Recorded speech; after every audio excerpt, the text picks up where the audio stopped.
votre avis, c'est un homme politique? Évidemment qu'il est. Bien sûr, c'est un homme politique. Quel lien avec ce pas vers vous? Parce que les élections présidentielles, c'est l'année prochaine. Jean-Pierre Fabre a été candidat l'année dernière. Il peut l'être encore l'année prochaine. Nous, ce que nous disons avec force, c'est qu'en tant qu'auxiliaire de justice, à Paris, comme à Dakar, comme ici, nous avons confiance, on a conscience de ceux qui ont la charge de juger.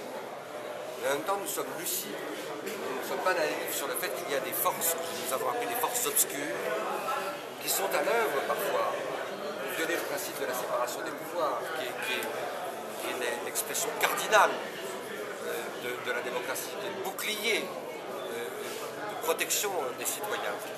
Ces forces obscures qui peuvent être tentées parfois de manipuler le droit et l'autorité judiciaire pour des ambitions qui n'ont rien à voir avec celle de leur recherche de la vérité et des responsabilités. Donc notre rôle, c'est d'être des boucliers.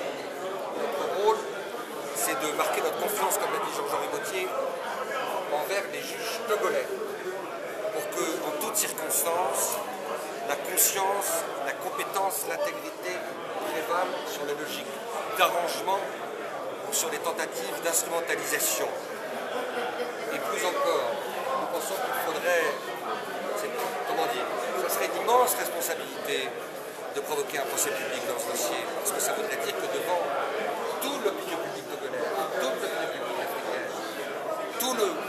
toute l'opinion publique internationale serait débattue publiquement de la réalité des preuves de ce dossier, et que donc serait démontré de façon transparente et absolue le fait que, pas simplement pour Jean-Pierre Fabre, mais pour tous ses amis, ce dossier ne repose que sur une construction imaginaire, que sur des on-dit, sans éléments matériels, sans éléments factuels, et que tout le dossier, toutes les déclarations de l'ensemble des inculpés ne sont qu'un seul et unique et inlassable cri d'innocence.